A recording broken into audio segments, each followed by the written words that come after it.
Nah, pertanyaan kedua adalah atribut mana yang paling bisa membedakan kategori-kategori yang ada atau paling bisa digunakan untuk memprediksi kategori-kategori yang ada given atribut dari sebuah objek.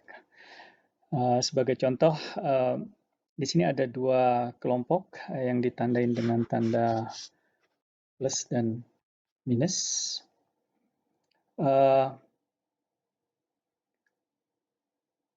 Dalam contoh yang tadi, apakah age atau balance yang bisa digunakan dengan baik memprediksi seseorang itu masuk ke dalam uh, default atau tidak, macet atau tidak. Nah, untuk menjawab tersebut, pertama kita coba lihat dulu yang disebut dengan konsep entropi. Ya. Dalam prediksi atau klasifikasi kita menginginkan hasil klasifikasinya itu sehomogen mungkin. Ya, jadi kalau kita memiliki fungsi yang bisa membedakan dengan sempurna, satu kelompok semuanya macet, diprediksi macet pada kenyataannya macet semuanya, dan kelompok yang lain diprediksi tidak macet, semuanya tidak macet pada kenyataannya, maka hasil prediksinya akan menghasilkan dua kelompok yang homogen sempurna, atau dalam bahasa lain disebut sebagai pure. Nah, apa ukuran homogenitas?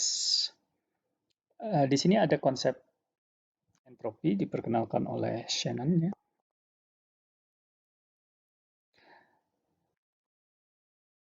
Tahun 47. Entropi didefinisikan atau dirumuskan sebagai minus proporsi atau probabilitas di sebuah populasi anggotanya masuk kelompok P1, masuk kelompok 1 ya, proporsi atau probabilitasnya P1 dikalikan dengan log P1, tapi di sini adalah log berbasis 2 sebenarnya. Kemudian minus probabilitas atau proporsi anggota populasi masuk kategori 2 dikali log proporsi dari populasi yang masuk kelompok 2 dan seterusnya. Ini bisa dilanjutkan sampai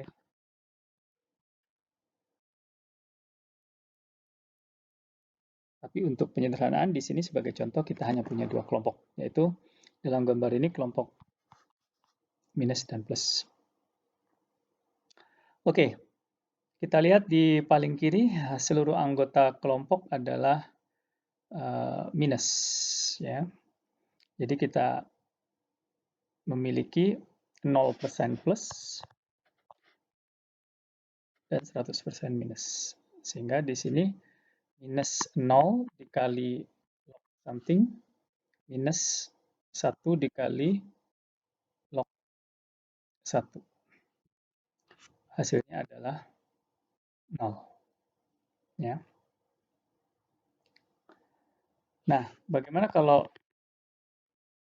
di sini? Di sini ada 5 plus dan 5 minus. Ya. Berarti minus 0,5 kali log 0,5 minus 0,5 log 0,5. Hasilnya adalah log setengah, logaritma 2 adalah 1, berarti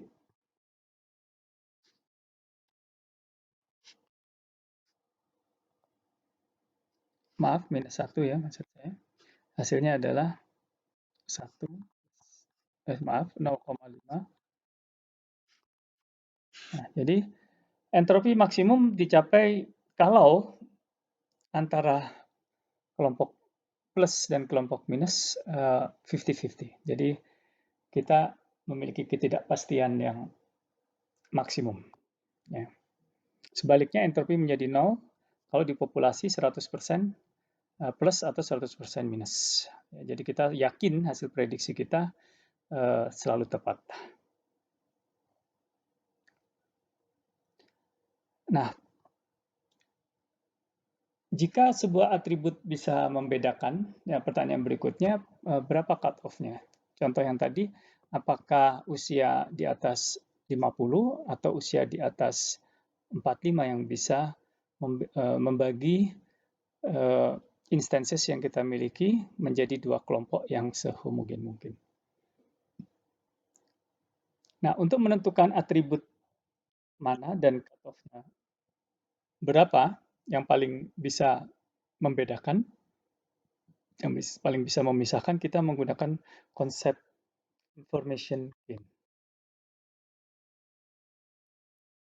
Didefinisikan sebagai entropi awal sebelum dibagi ke dalam kelompok-kelompok menggunakan atribut dan batas-batas atribut tersebut dikurangi dengan setelah kelompok itu terbentuk akan ada entropi baru untuk kelompok tersebut atau subset yang baru dikali proporsi uh, ukuran kelompok tersebut. Jadi ini proporsi ukuran kelompok tersebut dikali entropi kelompok ke-1 ya dalam ini ditambah proporsi anggota kelompok 2 dikali entropi kelompok 2 dan seterusnya. Mungkin untuk jelasnya ada contoh berikut. Sebagai contoh awalnya kita memiliki satu kelompok yang disebut dengan parent atau entire population. Di sini ada 30. Di antara 30 itu 16 berupa bulatan biru dan 14 berupa bintang. Sehingga entropinya adalah 0,53 ya, berarti 16/30 dikali lognya. Ini untuk yang bintang 14/30 dikali log 2 14/30. Hasilnya 0,99. Mendekati 1 berarti dia sangat impure, sangat tidak homogen. Nah, kemudian kita menggunakan atribut balance untuk memisahkan menjadi dua subkelompok. Adapun cut off-nya adalah kurang dari 50.000 dan di atas sama dengan 50.000. Nah, untuk orang-orang yang di bawah 50.000 ternyata 12 diantaranya dikategorikan sebagai let's say biru macet ya. Dan yang lancar bintang 1. Berarti hampir semuanya bisa diprediksi tepat ya, kecuali 1. Jadi entropi dari subset ini ya, entropi dari subset ini adalah 0,39. Sedangkan entropi untuk kelompok satunya, ini tidak sebagus di kiri. Jadi di antara yang saldonya di atas 50.000, 4 orang adalah apa tadi biru macet dan 13 diantaranya lancar.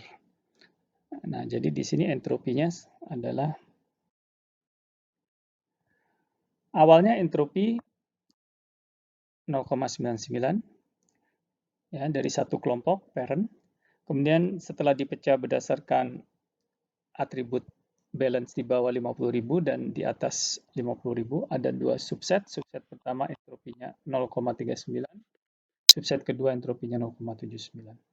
Berarti di sini ada pengurangan entropi dari 0,99 menjadi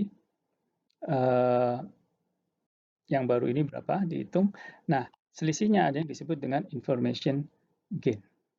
Jadi di sini dengan membagi dua subset terjadi peningkatan homogenitas. Terutama di sini. Ya bisa hampir sempurna memprediksi jadi kalau balance-nya di bawah 50.000 dolar, maka diprediksi sebagai macet. Ternyata kenyataannya dari 13, 12 memang macet, satu yang tidak macet. Jadi hanya satu yang. Nah, di sini prediksinya masih belum terlalu bagus karena kalau diprediksi sebagai tidak macet ternyata ada 4 orang yang macet. Nah, mungkin di sini kita memerlukan atribut yang lain, yaitu age. Nah, proses ini bisa dilanjutkan ya. Ini contoh yang lain. Di sini kita punya 3 status pekerjaan, kemudian saldo hutang dan usia. Nah, di sini dengan prinsip entropi tadi, ternyata yang paling membedakan adalah status pekerjaan. Jadi kalau seseorang statusnya dia bekerja, eh, jangan dihapuskan hutangnya karena dia tidak berpotensi macet. Jika tidak, pertanyaan berikutnya, mungkin di sini masih terlalu heterogen, dilihat atribut kedua yaitu atribut balance. Jika saldonya kurang dari 50, jangan di write off. Nah, berikutnya adalah uh, usia. Ini yang tadi kita lihat, ternyata di atas 50.000 masih cukup heterogen. Kita tambah dengan atribut lain yaitu age. Kalau di bawah 45, jadi tidak berpotensi macet. Kalau lebih dari 45, berpotensi macet. Nah, jadi dari proses ini akan didapatkan hasil prediksi yang lebih baik, yaitu uh, hasil prediksinya cenderung homogen dalam satu kelompok. Jadi ramalannya tepat. Ini yang disebut dengan decision tree. Nah, sebenarnya dari decision tree kita juga bisa menghasilkan probabilitas. Sebagai contoh yang tadi, untuk orang-orang dengan balance di bawah 5 atau 50.000 dolar, kita bisa mengatakan probabilitas dia macet, probabilitas dia sebenarnya yang biru lancar ya. Probabilitas dia lancar adalah 0,92. Ya, jadi instead of kita pasti dia lancar, kita mengatakan dalam probabilitas dia lancar, kalau balance-nya di bawah 50.000 adalah 0,92. Sebaliknya, probabilitas dia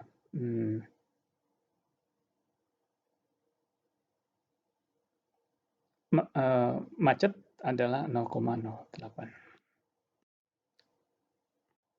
Ya, kita bisa menggunakan, nah ini tadi ya, jadi masing-masing leaf, namanya leaf ya,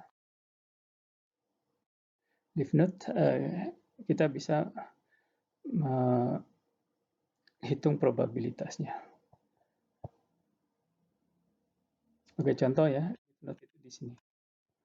Dia balance-nya di atas 50K ya, 50K, dan usianya di atas 45. Ternyata 1, 2, 3, 4, 5, 6, 7, 8, 10, 10-nya adalah macet. Jadi probabilitasnya 1. Ya. Nah, sebaliknya di leaf node ini ada 2 yang macet ya. Maaf, yang putih itu harusnya bukan macetnya, lancar. Ada 2 yang lancar. Ada 1 yang macet. Jadi probabilitasnya 2/3.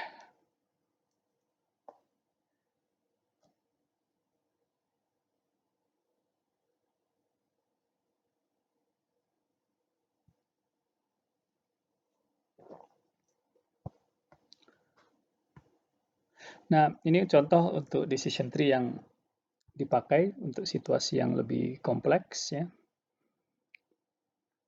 Untuk menghitung probabilitas churn ya. Churn itu artinya dia berganti operator.